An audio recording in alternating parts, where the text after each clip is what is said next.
Travailleuses, travailleurs, camarades et amis.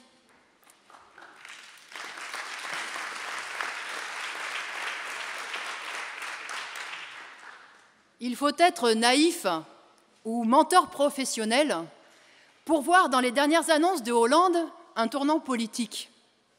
Les travailleurs de Peugeot-Aulnay, de Petroplus, de Goodyear, de Virgin, tous ceux licenciés l'année dernière, ont compris depuis bien longtemps que Hollande était dans le camp du patronat.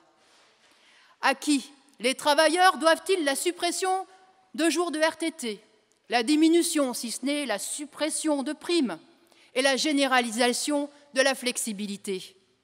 Au patronat, bien sûr, et au gouvernement, qui a fait du chantage à la compétitivité une loi. Et c'est sans parler de l'augmentation des annuités pour toucher une retraite pleine, des augmentations d'impôts, c'est sans parler de l'augmentation de la TVA, qui est destinée à payer le crédit d'impôt compétitivité au patronat.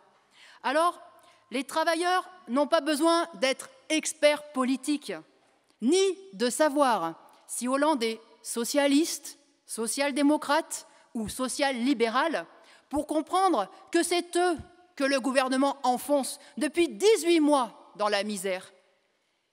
Et avec l'annonce du pacte de responsabilité, eh bien, c'est reparti pour un tour.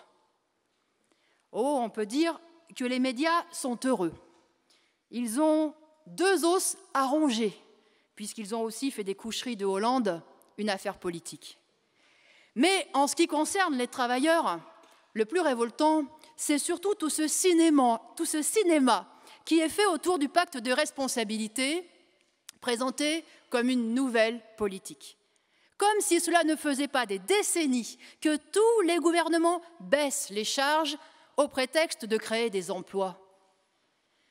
La principale mesure du pacte de responsabilité est tout bonnement la suppression des cotisations familiales, l'équivalent de 30 à 35 milliards. Et comme toujours, on nous dit que cela réduira le chômage. Le patronat prétend qu'1 million d'emplois peut même en découler. 2 millions sur Renchéry-Montebourg. Et pourquoi pas 3, 4 ou 5? Mais de qui se moque-t-il? Le patronat et le gouvernement n'ont même pas été capables d'inverser la courbe du chômage, ne serait-ce que sur un mois.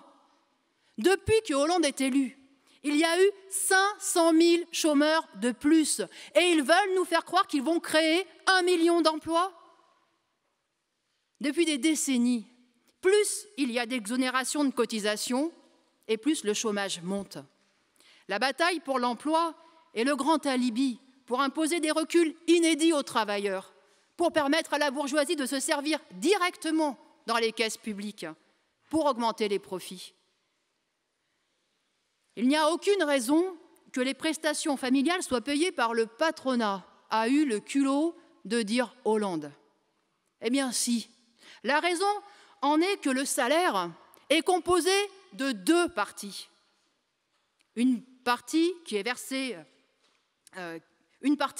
immédiatement, ce qu'on appelle le salaire direct, et puis une autre dont le versement est différé dans le temps et qui se fait au travers des indemnités chômage, des pensions, l'assurance maladie et les allocations familiales. Alors, baisser les cotisations sociales, c'est baisser les salaires. Et quand bien même Hollande maintiendrait le niveau des prestations versées aux familles, ce dont on peut douter, eh bien, elles seraient désormais payées par l'État, c'est-à-dire par nos impôts, ce qui revient à faire payer une partie du salaire par les salariés eux-mêmes. Alors bien sûr, le patronat a de quoi être ravi, mais pour les travailleurs, c'est inacceptable.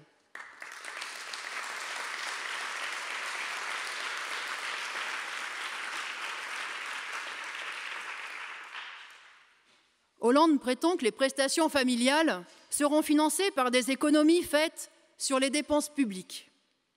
Mais là encore, ce sont les classes populaires qui paieront. Car le gouvernement ne touchera pas aux dépenses publiques faites en faveur du patronat. Il ne touchera pas aux 50 milliards que l'État verse annuellement aux banquiers en intérêt de la dette. Il ne touchera pas aux milliards versés à Dassault au titre de l'achat de Rafale et autres gadgets militaires. l'État continuera de servir de vache à lait aux grands groupes capitalistes. En revanche, il touchera à l'argent des communes, des départements, des régions. Il demandera à tous les ministères de serrer la vis. Il imposera des restrictions aux hôpitaux, à l'éducation nationale. Cela sonnera la fin de certaines aides et subventions aux associations. Tout ce que les services publics n'assureront plus, eh bien, il faudra le payer en passant par des entreprises privées. Alors pour les travailleurs, il ne s'agira pas d'économie, mais de sacrifice.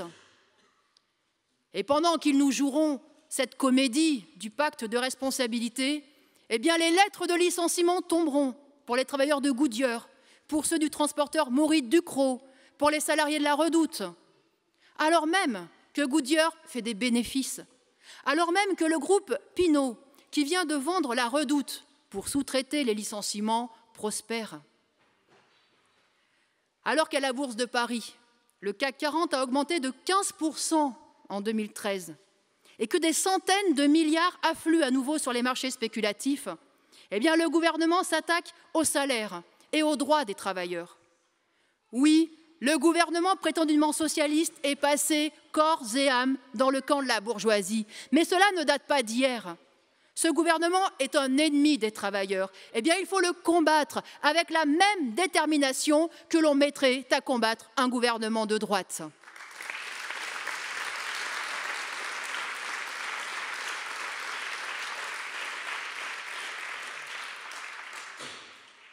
Ceux qui, pendant 18 mois, ont fait mine de ne pas voir et de ne pas comprendre, ont lanterné les travailleurs. Et ils ne méritent pas leur confiance. Ceux qui, comme les dirigeants du Parti communiste ou comme Jean-Luc Mélenchon, qui avaient appelé à voter Hollande, ont fait croire que tout allait dépendre de ses choix politiques et personnels. Ceux qui ont fait croire, donc comme eux, que les travailleurs étaient en droit d'attendre autre chose de Hollande, les ont trompés. Non, il n'y avait rien à attendre de Hollande. Depuis toujours, il est dévoué à la bourgeoisie et au système capitaliste, comme l'était Jospin, comme l'était Mitterrand. Hollande gouverne pour servir les intérêts des capitalistes. Et il a été formé, sélectionné pour cela. On nous dit que nous sommes en démocratie et que la population choisit ses dirigeants. Mais il y a une série de filtres qui présélectionnent le personnel politique en fonction de son dévouement au système de la bourgeoisie qu'il domine. Pour être à la tête des grandes villes, des départements, des régions, pour être à la tête du gouvernement, il faut avoir montré patte blanche vis-à-vis des financiers et des capitalistes. Il faut avoir fait la preuve de sa loyauté.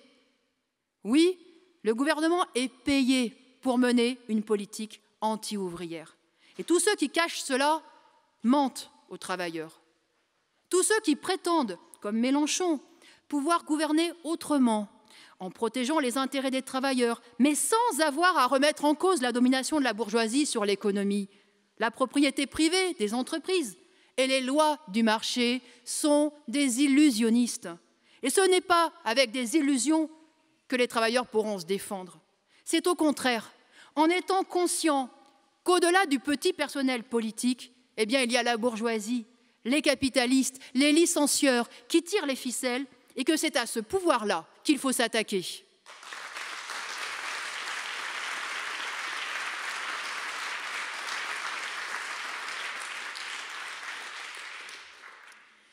À entendre gouvernement et patronat, le pacte de responsabilité, comme les accords de compétitivité, sont des accords gagnant-gagnant. Mais dans la société capitaliste, le gagnant-gagnant, ça n'existe pas. C'est la guerre. Tous les défenseurs du capitalisme le reconnaissent. Le capitalisme, c'est la concurrence, c'est la compétition. Et dans cette période de crise, chacun y va d'ailleurs de son petit discours guerrier. En permanence, on nous parle de compétitivité dans la guerre économique, dans la guerre commerciale. En permanence, on nous parle de mobilisation, de conquête de marché. C'est la guerre entre capitalistes d'un même secteur, entre donneurs d'ordre et sous-traitants, entre agriculteurs et grande distribution. C'est la guerre, on l'a vu la semaine dernière, entre les chauffeurs de taxi et les voitures de tourisme avec chauffeurs, entre les artisans, les auto-entrepreneurs. Et c'est toujours une guerre où les plus gros mangent les petits. Mais dans cette guerre de tous contre tous, il y en a une que les capitalistes veulent taire et qu'ils veulent cacher. C'est la guerre de classe. C'est la guerre qu'ils mènent à leurs propres travailleurs. Car à qui est-il demandé d'être toujours plus efficace, toujours plus compétitif, À qui est-il demandé de s'adapter, de vivre en fonction des commandes? À qui est-il demandé de sacrifier son salaire, son emploi, sa vie, en fonction des aléas de cette économie stupide? Les travailleurs servent de chair à canon dans cette guerre économique. Ce sont eux qui sont sacrifiés sur l'autel de la compétitivité. Eh bien, ils n'ont aucun intérêt à se laisser enrôler dans cette guerre où ils sont sûrs d'être perdants quand les patrons y gagnent, eux, à tous les coups. La guerre que les travailleurs ont à mener, c'est la guerre de classe. Les travailleurs doivent se battre pour eux, pour leurs revendications, et personne ne le fera à leur place. Et à partir du moment où les travailleurs engageront le bras de fer, il faut qu'ils soient prêts à aller jusqu'au bout. Si les travailleurs parviennent à arracher une partie du profit à la bourgeoisie, on l'entendra hurler, on l'entendra accuser les travailleurs de provoquer la faillite des entreprises, l'écroulement du système. Mais un système qui ne permet pas de vivre aux travailleurs, à ceux qui le font tourner, est indéfendable. Une société qui prospère sur la faillite de la classe productive est une société qui doit disparaître au profit d'une nouvelle, dirigée cette fois par les travailleurs eux-mêmes, par les exploités, de telle façon qu'on ne laisse plus la concurrence et la loi du profit gâcher les possibilités immenses de la société.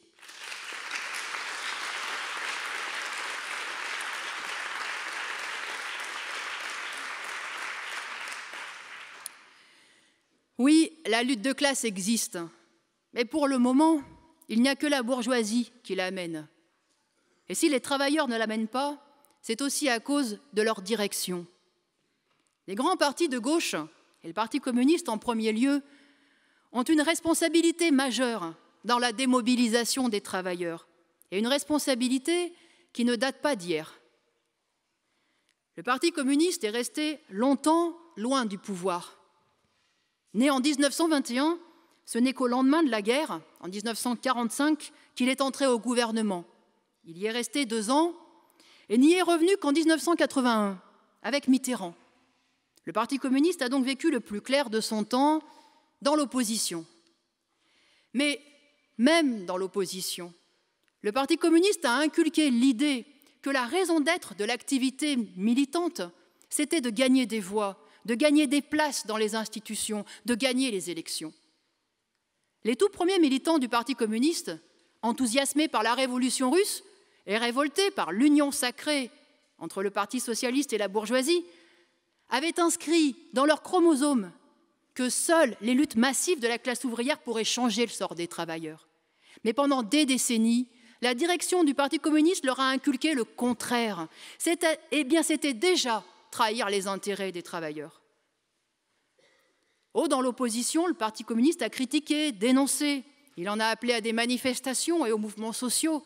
Mais ce n'était plus dans la perspective que ces luttes changent le cours des choses. C'était toujours pour renforcer la gauche gouvernementale et pour accompagner son retour au pouvoir. Et on a vu de quoi a été capable la gauche au pouvoir, même flanquée du Parti communiste. Avec Mitterrand d'abord, avec Jospin ensuite et maintenant avec Hollande, on sait qu'elle est capable de justifier l'injustifiable pour faire la politique que le patronat lui demande. Et combien de fois les ministres socialistes se sont-ils retrouvés à prêcher la patience aux travailleurs, à justifier la rigueur salariale, les reculs des services publics, les privatisations? Combien d'ouvriers influencés par le Parti communiste se sont alors sentis trahis? Combien de militants ont-ils été démoralisés et ont fini par abandonner l'activité militante? Aujourd'hui encore, sans être au gouvernement, le PC refuse de se placer dans l'opposition et continue de faire croire que le gouvernement peut encore redresser la barre. Et pour cause, pour sauver ses places dans les municipalités, le PC fait liste commune avec le Parti socialiste dans de nombreuses villes. Tout honte bu, Les dirigeants du PC tournent le dos aux travailleurs et continuent de distiller le poison de l'électoralisme dans leurs rangs.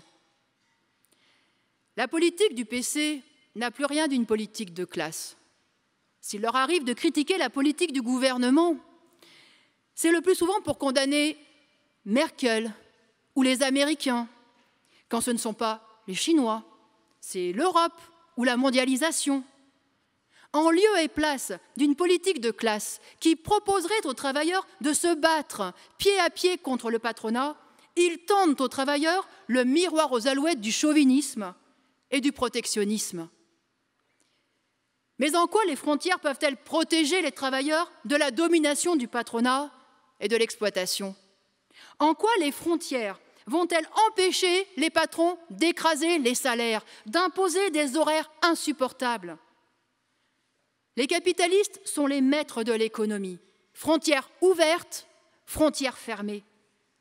À quoi conduit le protectionnisme si ce n'est à enfermer le loup dans la bergerie? À sa fondation,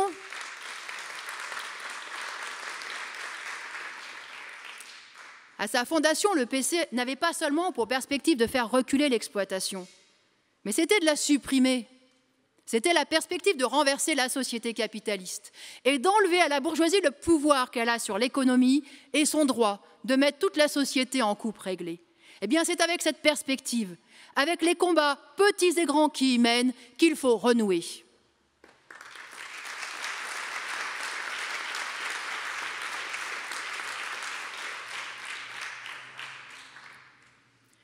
Le moins que l'on puisse dire, c'est qu'il ne faut pas compter sur les grandes centrales syndicales pour organiser ces combats, ni les grands, ni les petits.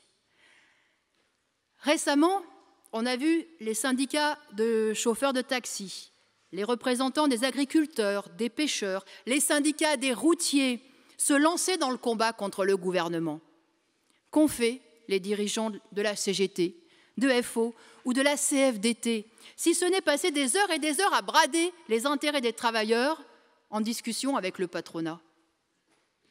Quand Ayrault a sorti de son chapeau la refondation fiscale pour faire diversion face à la fronde menée par les bonnets rouges, et puis surtout pour faire oublier cette augmentation inique de la TVA, tous les dirigeants des confédérations syndicales se sont précipités à Matignon pour cautionner cette pirouette qu'ils ont trouvée, je cite, prometteuse.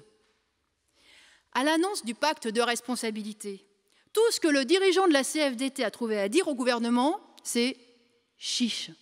Eh bien, avec de tels amis, les travailleurs n'ont plus besoin d'ennemis.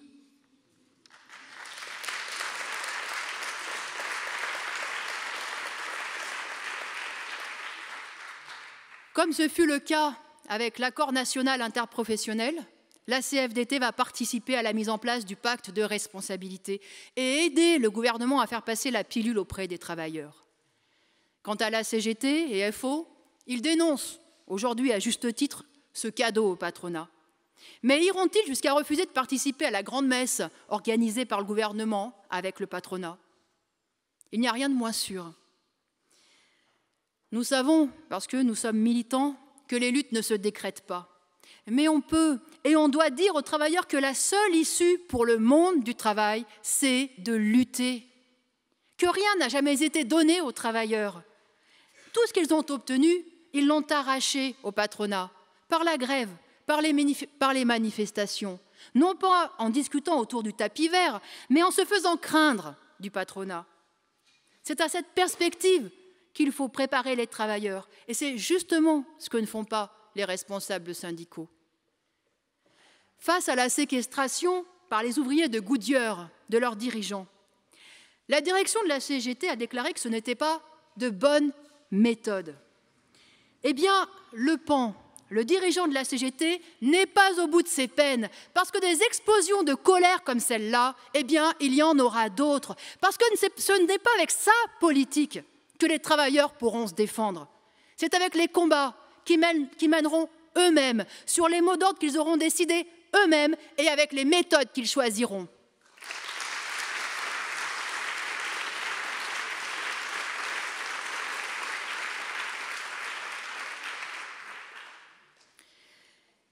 C'est la conscience de classe et les combats que les travailleurs mèneront ensemble qui leur permettront de se défendre. C'est aussi cela qui fera reculer les idées racistes et moyenâgeuses que l'on voit aujourd'hui remonter à la surface. Puisque cela a fait l'actualité pendant des semaines, je voudrais revenir sur la guéguerre entre Valls et Dieudonné. Les travailleurs ne doivent ni rire avec Dieudonné, ni soutenir le ministre de l'Intérieur. Dieudonné n'est pas qu'un provocateur, il véhicule une vision raciste de la société. Et le racisme anti-juif ne vaut pas mieux que le racisme anti-noir, anti-arabe ou anti-musulman. Tous les racismes se ressemblent et s'assemblent. Il n'y a d'ailleurs pas à s'étonner de la proximité entre Dieudonné et le Front national. Ceux qui s'en prennent aujourd'hui aux Juifs devraient se méfier, car demain, c'est à eux que les racistes pourraient s'en prendre, parce que c'est comme cela que ça se passe.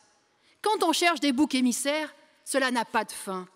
On en fait baver d'abord aux uns, puis, comme le vrai problème persiste, eh bien on passe à d'autres. Faut-il rappeler que le régime nazi, qui s'en était d'abord pris aux communistes et aux syndicalistes, s'en est pris ensuite aux Juifs, mais aussi aux Noirs, aux Tziganes. Oh, à comparer avec Dieudonné, Valls, dans son habit de ministre de l'Intérieur, fait plus respectable. Mais qui a dit qu'il manquait des blancs, des blancos, des whites dans la ville d'Évry? Valls, en personne. Et quand Valls déclare, droit dans ses bottes, que les Roms ne peuvent pas s'intégrer et qu'il faut les chasser, eh bien il fouille, lui aussi, dans les poubelles du Front national. Parce que faire croire que la présence de 15 000 Roms dans le pays est un problème insurmontable pour 66 millions d'habitants, c'est abject.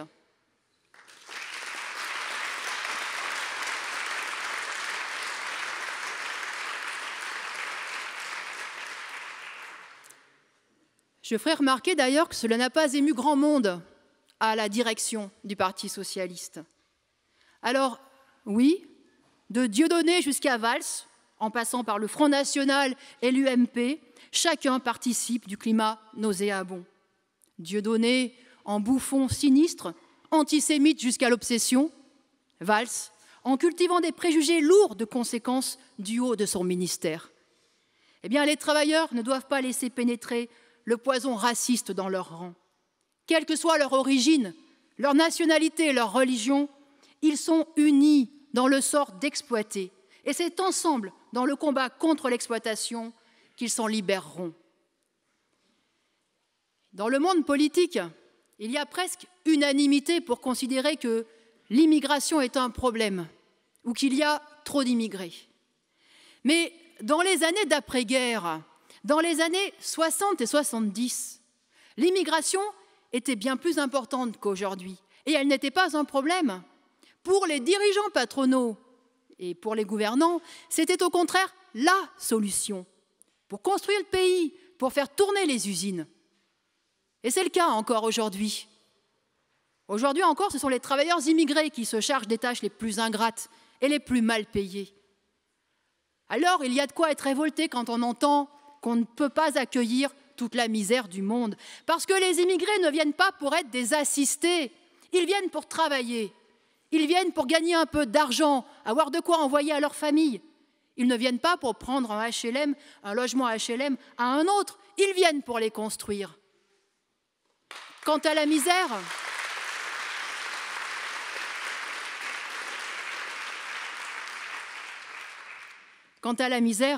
on ne la combat pas en chassant plus miséreux que soi, mais en combattant les responsables de ce système capitaliste, où l'enrichissement des uns est basé sur l'appauvrissement des autres. Et cela est vrai à l'échelle de la planète. Regardez ce qu'ils ont fait de l'Afrique. Le colonialisme est fini, mais l'Afrique continue à être vidée de son sang et de ses richesses, comme au temps des colonies. Pour prélever tout ce qu'ils peuvent, sans avoir à délier les cordons de la bourse, les groupes capitalistes surexploitent les travailleurs, polluent des régions entières et s'appuient sur les pires dictateurs qui soient. Ils condamnent l'Afrique au sous-développement. C'est cette réalité que défendent les troupes françaises qui interviennent aujourd'hui au Mali ou en Centrafrique. Eh bien, l'intérêt des travailleurs de France, c'est de dénoncer ces basses œuvres de l'impérialisme français en Afrique et d'affirmer leur solidarité avec les peuples pillés, affamés et divisés. Alors, à bas l'intervention française au Mali et en Centrafrique et retrait de toutes les troupes françaises basées en Afrique.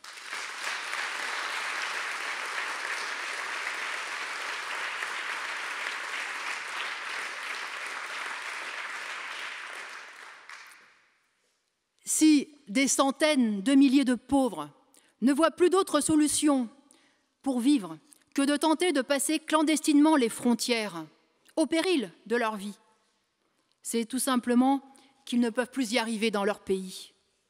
Et c'est le lot de bien de travailleurs plus près d'ici. Combien d'ouvriers espagnols, portugais sont revenus essayer de gagner leur pain en France depuis que la crise les a privés de tout moyen de vivre dans leur pays? En France, quand on est licencié d'une usine, il s'agit de faire quelques dizaines de kilomètres pour changer de ville, dans l'espoir de trouver du travail. Mais pour d'autres travailleurs, cela impose de changer de pays, de faire parfois des milliers de kilomètres, de changer de continent, de langue et d'abandonner leurs attaches. Aller là où il y a du travail et là où on peut faire vivre sa famille, c'est le lot de tous les travailleurs. Marx disait: les travailleurs n'ont pas de patrie, parce que, justement, rien n'est jamais donné aux prolétaires dans ce système. Rien ne lui est jamais garanti, et pas même le droit de se faire exploiter, justement, dans le pays où il est né. Aujourd'hui, en France, des jeunes diplômés tentent une carrière à l'étranger. On en parle beaucoup dans les journaux. En Grande-Bretagne, aux États-Unis, à Singapour, en Australie. Et personne ne leur conteste ce droit. Eh bien, il n'y a aucune raison d'en priver les autres travailleurs. Quelle que soit sa nationalité, son origine ou ses papiers, tout travailleur doit être libre de circuler et de s'installer où il le souhaite. Le mouvement ouvrier conscient s'est toujours affronté à tous ceux qui voulaient opposer les travailleurs les uns aux autres pour les détourner du combat à mener contre les exploiteurs. Eh bien, la solidarité de classe et l'internationalisme doivent constituer de nouveau les valeurs de la classe ouvrière.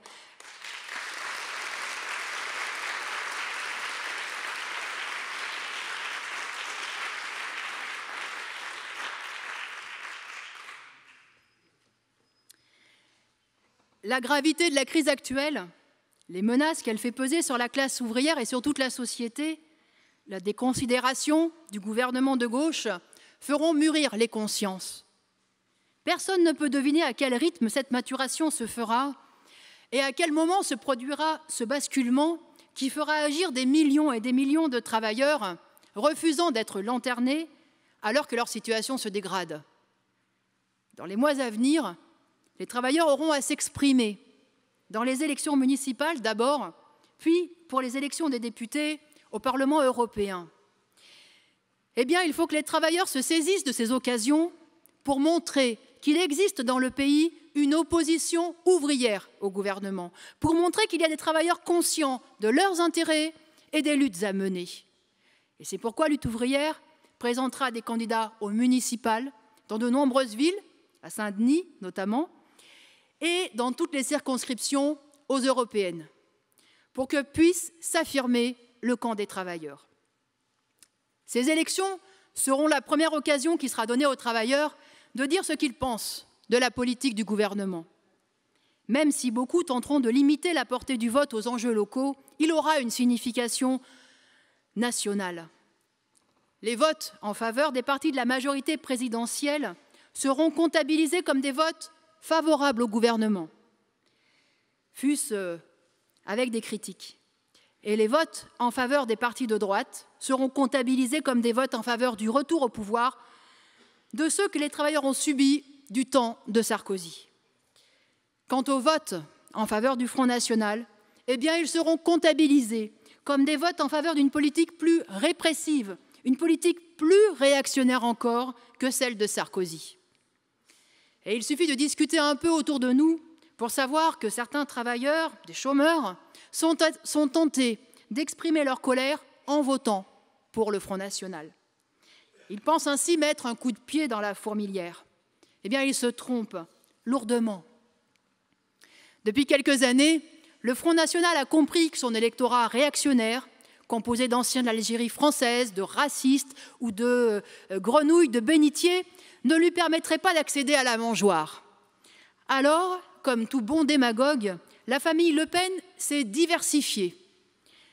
La famille millionnaire fait désormais dans l'indignation sociale. Marine Le Pen s'indigne du chômage, des bas salaires, des petites retraites.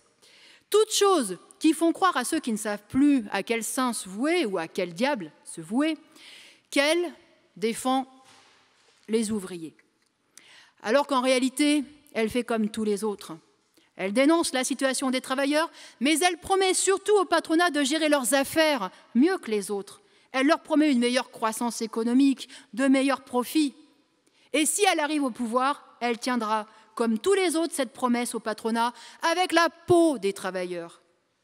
Encore une fois, dans cette société, et surtout dans une période de crise, tous ceux qui ne sont pas déterminés à faire payer la bourgeoisie et à s'en prendre au profit des grands groupes capitalistes, aux exploiteurs, se préparent à gouverner contre les travailleurs.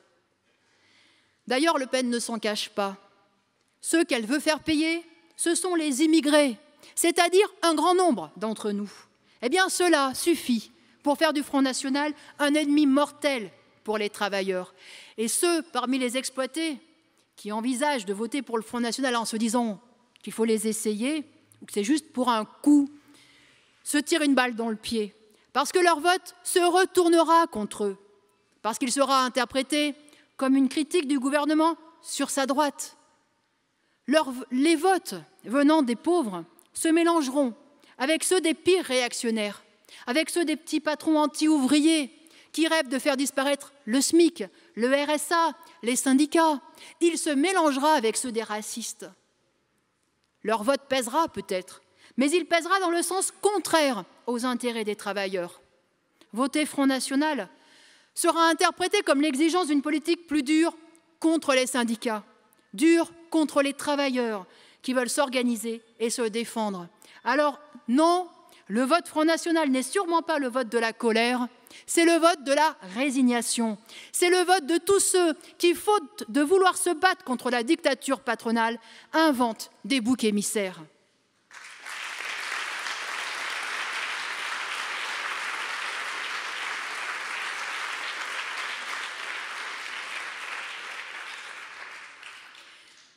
Bien sûr, il faut rejeter la politique du gouvernement, mais il faut rejeter sa politique anti-ouvrière en mettant en avant les intérêts des travailleurs.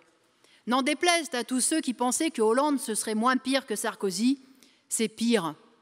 Non seulement parce que la situation matérielle du monde du travail a empiré, mais aussi parce que dans ces 18 derniers mois, eh bien, le gouvernement socialiste a fait reculer les travailleurs politiquement et moralement. C'est un constat. Le Parti socialiste fait le lit du Front National. Beaucoup, écœurés et déboussolés par cette situation, sont aussi tentés par l'abstention. Mais s'abstenir, ce n'est pas seulement se détourner de ces grands partis qui représentent tous les intérêts de la grande bourgeoisie, c'est se détourner de toute politique, y compris d'une politique en faveur des travailleurs. Pour faire reculer ce patronat et le gouvernement, il n'y aura pas de miracle. Il faudra des luttes massives de la classe ouvrière. Mais quand l'occasion nous est donnée de nous exprimer, et dans les prochaines élections ce sera le cas, eh bien il faut que les travailleurs l'utilisent pour exprimer une colère consciente contre la bourgeoisie et contre ses serviteurs politiques, toutes obédiences confondues. Cela va du Parti socialiste jusqu'au Front National, en passant par la droite et par le centre.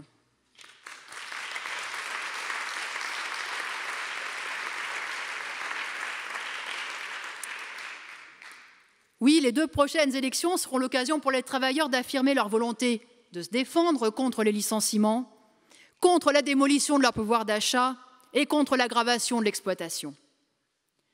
Patienter, espérer une hypothétique reprise, voilà tout ce qu'offre le gouvernement aux travailleurs. Alors qu'il y a urgence, alors qu'à cause du chômage, des millions de travailleurs sont menacés dans leur existence même. Eh bien, il faut des mesures radicales et contraignantes. Sauf à interdire Sauf à interdire aux grands groupes de licencier, on n'arrêtera pas la montée du chômage. Sauf à se mettre au travers des intérêts du grand patronat, on ne stoppera pas l'hémorragie. Il n'y a pas de travail à donner à tous, répondront les patrons. Eh bien, qu'on impose, qu'il soit réparti entre tous, sans diminution de salaire. Et pour résorber le chômage, eh bien, il faut des embauches. Des embauches partout où le personnel manque, partout où la cadence de travail est devenue insupportable, partout où les horaires sont devenus invivables, et partout où les salariés ne peuvent plus poser leurs congés. Et il faut arrêter avec ces contrats précaires scandaleux, où tous les 6 mois, un travailleur en remplace un autre, mis au chômage. Oui, cela coûtera au patronat. Mais les grands groupes ont de quoi payer.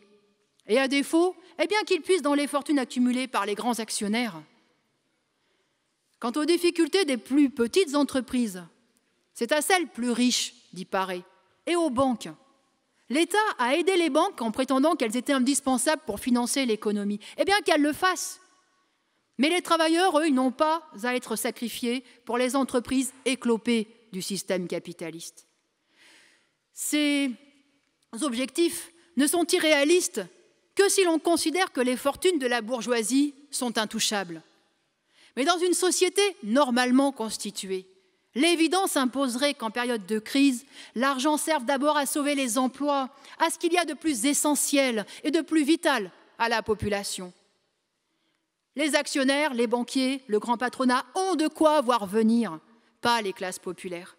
Alors, priorité doit être faite à l'emploi, au salaire et aux retraites. Et pour que chacun vive dignement aujourd'hui, eh bien, il faut relever le SMIC à 1 700 € net. Et il faut imposer qu'il augmente au même rythme que les loyers, que le gaz, l'électricité, les mutuelles, les assurances. Et ce, non seulement pour les salaires, mais aussi pour les pensions de retraite et pour les minima sociaux. Si aujourd'hui des salariés demandent à travailler le dimanche ou la nuit, ce n'est pas parce que ça les amuse, c'est justement parce qu'ils touchent des salaires de misère. Le travail du dimanche, comme les heures supplémentaires ou le travail de nuit, n'ont rien à voir avec du volontariat. C'est pour les travailleurs sous-payés une situation qui est forcée. Et cette question masque le seul vrai problème, c'est celui des salaires. Et les travailleurs ne pourront pas le résoudre avec des arrangements individuels. La seule solution, c'est le combat collectif pour l'augmentation de tous les salaires et leur indexation automatique sur l'inflation, c'est-à-dire l'échelle mobile des salaires.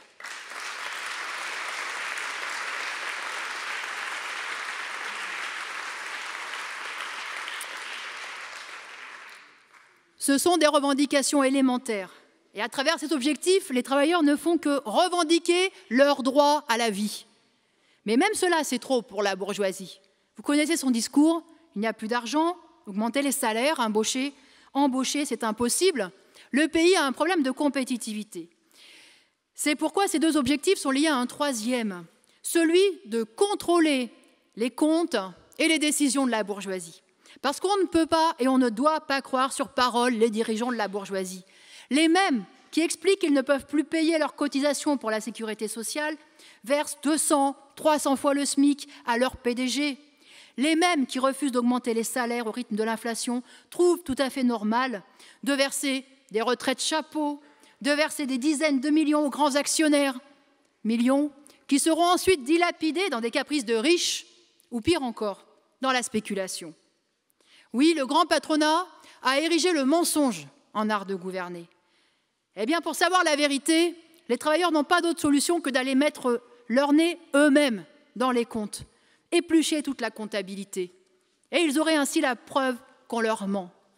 Le secret commercial, le secret bancaire et le secret des affaires font partie des armes du patronat pour imposer leur domination. Eh bien, la levée de ce secret doit faire partie du programme des travailleurs.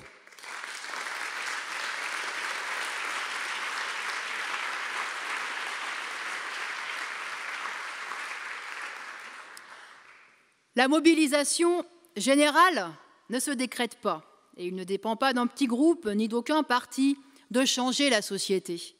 Les changements sociaux ont toujours été provoqués par l'intervention des masses sur la scène politique, par l'évolution de l'état d'esprit de millions de travailleurs. Quel sera-t-il demain? Personne ne peut le prédire. La situation est mouvante. Elle peut changer dans un sens comme dans un autre. Mais il dépend d'un parti de défendre des idées. Il dépend des militants de faire entendre leur voix. Il dépend des travailleurs d'affirmer leurs intérêts. Et c'est le sens que l'on donnera aux listes lutte ouvrière aux élections municipales et européennes. Il est important que ce camp se fasse entendre. Il ne suffit pas de dire que l'alternance des partis de la bourgeoisie est un leurre pour les travailleurs.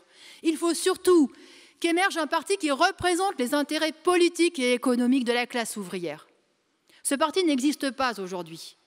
Les partis de gauche, qui d'ailleurs prétendent de moins en moins incarner les intérêts des exploités, sont devenus depuis longtemps des partis au service de la bourgeoisie.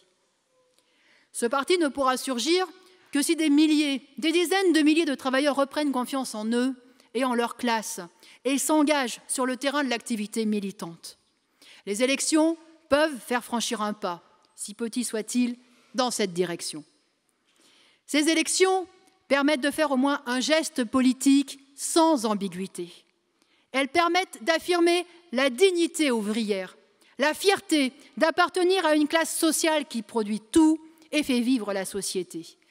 La question qui se pose aux électeurs des classes populaires, c'est de savoir s'ils sont prêts à participer, fût-ce modestement, fût-ce avec leur simple bulletin de vote, au réveil de la conscience ouvrière.